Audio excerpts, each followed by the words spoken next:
you just saw her doing her stretches, getting warmed up for the session. So the big reveal today, our guest who we're going to be interviewing is our one and only Emma. Woohoo! Woohoo! Hi. Hello and welcome. So good to have you with us. Emma, who probably everyone on this call, but I'm going to say it anyway, will know she is a destination wedding photographer based in Ottawa, Ottawa, right? Yeah, Uh, you said it right the second time. the second time, Canada. And I think you're also working in Montreal, Toronto, and also Yeah, doing some destination stuff. yes. Mainly in Paris, some in New York City, or what? Yeah, those are the goals. So I haven't had a ton, but just for forward marketing, we already gotta label ourselves as such. So Cool. Okay, cool. Well, maybe yeah, we can get more into that then in our yeah, chat about your, your future and your aspirations and where you're going. Uh, cool. and this year you're getting on to 14 years in industry. Wow. That's correct. That's yeah, that's quite a stint. That's up there. So I congrats. know. Yeah, I feel like I'm an elder in the industry now you are. at that level. We're not worthy. You're one of the wise ones that we come to. Yes. Um, and a cool random fact about our Emma, she speaks three languages. So English, French, and I'm gonna let you reveal the third one. Oh, and Arabic. Yeah, I don't know. I'm just impressed when people from the, the Western world and growing up in the Western world and you can speak another language fluently, but like what's the story behind that? well, actually, my parents immigrated from Lebanon, and my mom, it was both my parents, but my mom more. It was very, very important for her that we speak our language because I think for her it was just more so we can stay connected with our roots. And she did a really good job because I feel like everyone else, even in my age group in the same sort of community, they didn't speak as well as us. And that's really just to say like they just only spoke to us in Arabic. They were like, we don't understand English. We don't. So that was my mom just being like really, really hardcore. And I'm kind of the same way with my kids too, because I really do believe that your language really helps you understand and connect with your culture. So for me, that is very important. So I've been practicing myself as well.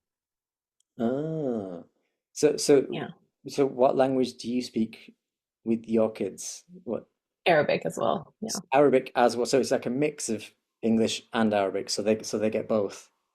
correct. Yes. Ah, oh, I see, I see. But your parents only spoke Arabic with you. Okay, Yeah, I'm getting they it. do speak English, but they're like, Yeah. and when it comes to you guys, we don't understand. So I wanted to go back in time with you, Emma, um, and talk about how you got your start in the industry. You got your start as a photographer. So where did it all start for you? How did it happen? So for me, I think it's the same with a lot of people where I just kind of fell into it by accident, I always say. But I was always a creative and artistic person. So I explored like every single medium of art throughout school. I was very fortunate to like go to schools that had good arts programs. And in my senior year in high school, or would we call it that? Anyways, 11th grade, I discovered photography. And it was actually, I started on film, and our school was one of the only ones in the board that actually had a dark room as well. So, and the funds to be able to do actual film photography. So I learned how to shoot film, meter film, develop all my own film. And I really, really loved it. And at that point too, I learned that my father was very into photography. So that kind of made me, I think, as a child, I was like, this is gonna be a way for me to like kind of feel closer to him and have a little bit more in common with him. So that's why I ended up being sticking with photography. And I didn't go to school for it. I really wanted to, but my parents are a little bit more traditional, and they said, "What are you gonna do with an arts degree?" So, um, which is fair enough. I'm a parent now, so I can understand their hesitation.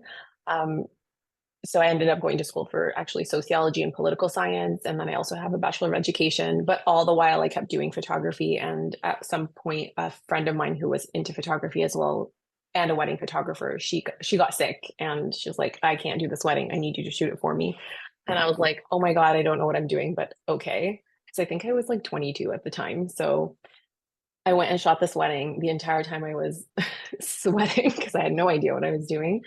But I loved it so much. And I realized I love wedding days. I love the energy around wedding days. And it didn't, it more, I was, I guess, nervous because I was like, I don't know how I'm directing people. I wanted to like look professional, but but the other side of it was like, it just gave me a lot of energy. And I really, really enjoyed being just like right in there, like with other people's families, like the joy, just like, I love wedding days. Like I'm obsessed. So that's when I figured that out about myself. And I decided to just do it on the side until eventually I had my daughter in 2015. And at that point, I was like, I either do this full time or I have to like get another job because I hadn't had a job at that time. So when I had her here in Canada, we do have mat leave, but if you don't have a job, you don't get mat leave. So I was like, well, I guess I have to do this. And this was actually what forced me to go full time because up until then, I wasn't even charging anywhere near like reasonable rates. I think it was just like super low because I was like, this is just on the side. And then that's when it really got me to look at my business and say, I really want to make this a business and look into my numbers. And it gave me the strength to charge full price too. Cause I was like, if I'm going to be away from my baby, like it has to be worth my while. So yeah, I haven't looked back. Wow. Yeah. I love it. And like again, like very organic. It sounds like very organic the way it happened with, sparking that interest in I think it's so cool that you learned all that stuff in high school already about Yeah. film. I think that just educationally, that's brilliant. And then the connection with your Thank you. dad and how it then built, and then your friend who was sick, and then the universe almost like forcing you to make that decision to go full time. Uh, Yeah. Really, really cool. And It is. It's a little ironic too, because my parents were like, you can't make a living out of this, right? Like they didn't see the way forward. But then, I mean, I just paid off all my student loans, like I think 2 years ago with my income from my photography. So I was like, that's kind of nice. yeah, take that, mom and That dad. worked out. Yeah. Yeah. Yeah, no, I get it too. But I feel like if I start sharing my story, I'll go off a tangent here. But let's just say I get the whole parents get Yeah. a proper job thing. Yeah, and just like moving on to, so you got your start when you were 22, things developed for you to where you are today. So how would you describe your vibe, your style as a photographer? What separates you? Um, I think I'm just the kind of person who likes to move slower. So I always say like I try to be super intentional, and I think that is what separates me from a lot of photographers. I also don't like trends. I like the things that I like. I like the classic stuff as much as I try now to like do like trendy stuff because maybe couples want it. It's like my heart isn't in it because I'm like I just feel like I'm just copying rather than creating from where I want to create. So I feel like that is something that maybe is like my vibe or style, more intentional, more focused, like things that are very natural and like letting I wouldn't call myself a documentary photographer, but I generally do. I'm like, I just want you to just like things to happen and I will document it. But I also do like step in and like adjust stuff as needed and make people feel comfortable. But yeah, it's just like intentional, natural, classic, timeless. I can't be any other way. So Cool. Yeah. I mean, yeah, it sounds like you've found what feels natural for you without, and authentic, as you said, yeah, without like feeling like you're copying the trends. That I really, really respect that. And try. and yeah, like in terms of you said about feeling comfortable, your couple's feeling comfortable. I couldn't help but read some of your reviews, and I think one Oh, of them said something like you made them feel like you'd known them like your yeah. whole lives or their whole Yeah, interestingly, people do ask me all the time at weddings. They're like, "Oh, so like, how long have you known them?" And I'm like, "That I just met them last year." They're like, "Oh, okay." yeah, Um, yeah, I always thought that was interesting. People would ask me that, and I didn't know why. yeah. So I think that itself says something about the way you work and the relationships that you make. Yeah, I hope so. And what would you say is at the very heart, the very core of your business? I would say now at like 13 years in, 14 years in, I think just intentionality and like when I look at like what I want my business to give couples, like what I want my photography to give couples is really their legacy. Because I've always been, I think a lot of photographers too have just always been fascinated by like looking through old photos. And I can't get over how photos and like old videos are just like a window into the past. Like I always say it's like time traveling. And like if we didn't have photos, there's so many things we wouldn't know about human history. And whenever I'm working, I just think that I imagine the couple looking at this in like 30 years and just being like, how did we feel in this moment? So I feel like that's what I try to work towards, just like legacy and also being intentional about the things that I'm capturing. Hmm. Yeah, that If that that answers that. that word legacy kept coming up when I was like looking at your work in the background, and I think also what you said about your father, that seeing how he worked with the camera and capturing legacy in with his photographs, and those. Oh no. Yes.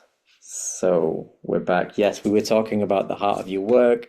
We were exploring this word legacy, and I think just before I cut out, I was just making this connection between that word and I think what I read about your story with your dad. And No. Are you still there? yeah, Okay, no, you're still yeah. there. Okay. Maybe It I just froze. kind of froze like in real life. Um, Yeah, and that you got that sort of sense of him capturing legacy through his work. Uh, Yeah, yeah, I so did.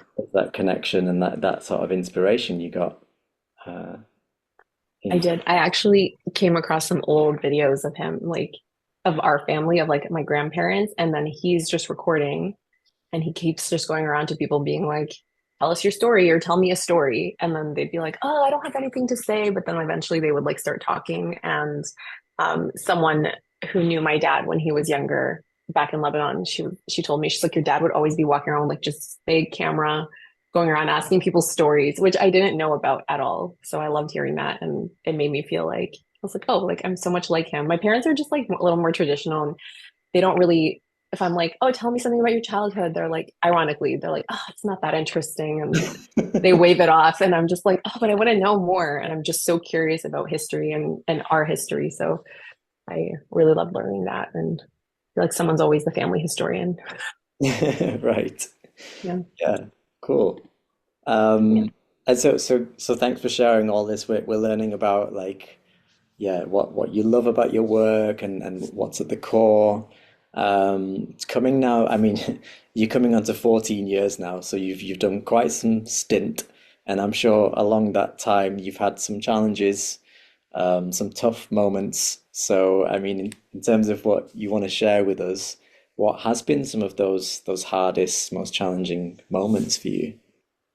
I would say probably like learning how to slow down and honor my own pace. I think that's a lot of people who get into this industry because a lot of us are not like setting out to be in the wedding industry. It just kind of happens. I think I can speak for most of us.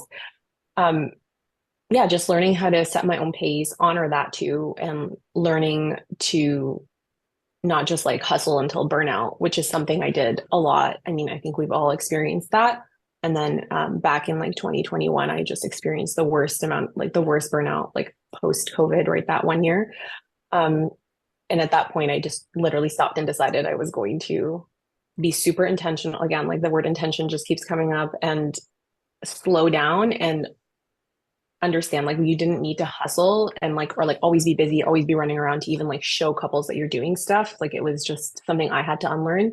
And that's probably the hardest thing, especially because our industry really just wants you to be visible, right? Like they always want like, what are you doing? What's next? Like you always have to show up on socials. You have to show up in your email list. You show up for your clients. And if you like disappear for a while, people are like, oh, they must not be doing anything. They might like so you always have to like show you're busy. And it's almost like more like about almost like pretending sometimes versus like going really deep and like being super intentional with the work we're doing and putting out. And it's really hard to balance that, obviously. So I think that has been the hardest part, like protecting my energy, still honoring my clients, and finding that balance, right? Yeah. Yeah, I mean, Yeah, good one. As you said, probably one that all of us can relate to in differing degrees, I suppose. Um, yeah, and like what I noticed that you also do mentorship for other photographers. So do you, assuming you learned some core lessons there and you've made some of your own shifts in the way yeah. that you work, are those some of the things you help your mentees with, or what do you cover? Absolutely. With every session, it just depends on what the photographer like or they want to cover. But that is something I do try to tell people because I feel when you're early on and new, you almost like need permission for someone to tell you it's okay to slow down. It's okay to not like answer every email immediately. It's okay to like to put your own boundaries around your business. I try to give them permission if I feel like they're receptive to it. We do cover that topic sometimes, but not everybody is. It's like not the thing that they want to talk about. But yeah, it's something I feel very passionate about it, about like putting boundaries with clients, but also I feel like we got to a point where everyone was like boundaries, and I absolutely will not like after 5 p.m. work or whatever, and it almost got too strict. And I'm like, we have to find a balance because ultimately we are in the service industry, so we still have to be able to serve, and but you can't pour from an empty cup. It's just like a classic thing. So I do. It is one of my core missions in terms of like with mentorship and like teaching anyone if they would like to listen, then yeah, take a step back. You can do that. You have permission. Yeah, yeah, I love that, and I think val invaluable for anyone to hear.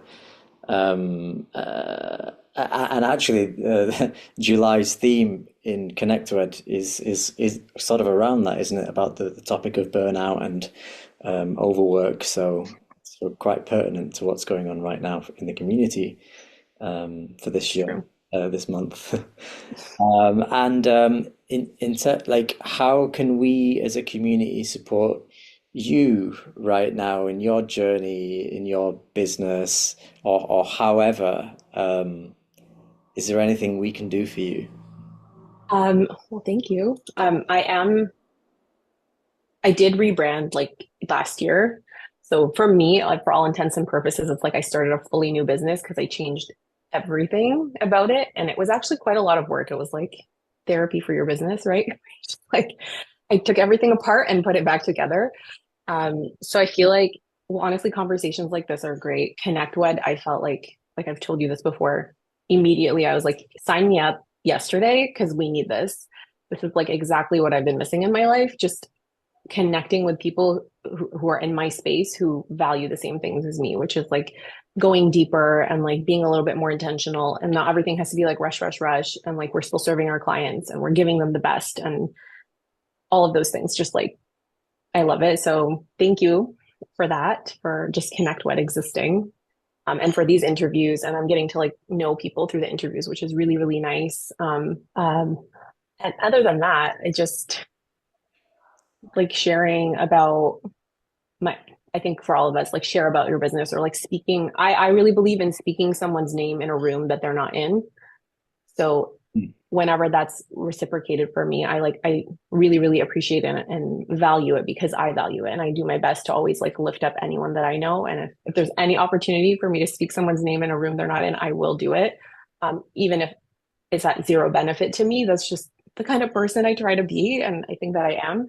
So that would be something that would be supportive for me, especially as I try to do more international work in places where I don't have like huge networks. I think that would be the best gift. Mhm. Good one. I love the way you phrase that. Speaking someone's name when they're not in the room. Yeah. So thank you for everything you shared with us.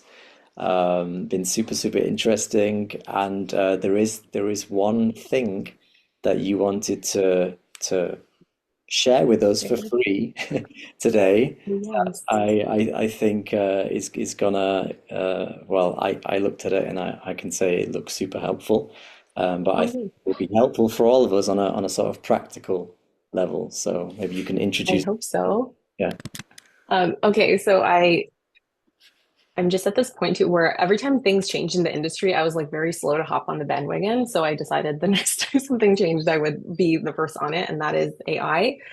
So I did create a chat GPT prompt for Instagram to help with like Instagram content creation. And it will help it does require some work on your end, like as the user, to like fill in information, because it'll be like, what are your pillars, what are your values, what do you want to communicate? So you have to kind of fill that out, but it should help you create a caption, create hashtags, also give you image suggestions on what to post, because like the caption is half the battle. So it'll tell you like this format might be best, like reel or carousel or post, and then it'll say suggest if it's an image, like an image showing like a bride with a veil on top of her or whatever, depending on what you're trying to search. So trying to post. So it's just like a really in-depth caption uh, prompt, and I developed it, and I've been using it myself. So I really, really love it. The people I've shared it with have really loved it. And that's just all in the service again of like also slowing down, because if there's things that can be taken off of our plates that are like again, we're business owners, we're trying to like all do our creative like craft, and then we're like, oh, we also have to be content creators, and I feel like it just sucks the creative energy out of me. So hopefully it can help you all, and if you use it, I would love to have any feedback and like how it's working for you too. That would be super helpful. Yeah, absolutely. All right, then. Thank you so much, Emma, for giving us your time, for sharing everything you did, and for all of you for your comments, for your questions. From my side, this is it's getting more and more exciting, just on a general Connect Wed Meets thing. So, are we ready, guys? Y'all, are we ready, y'all?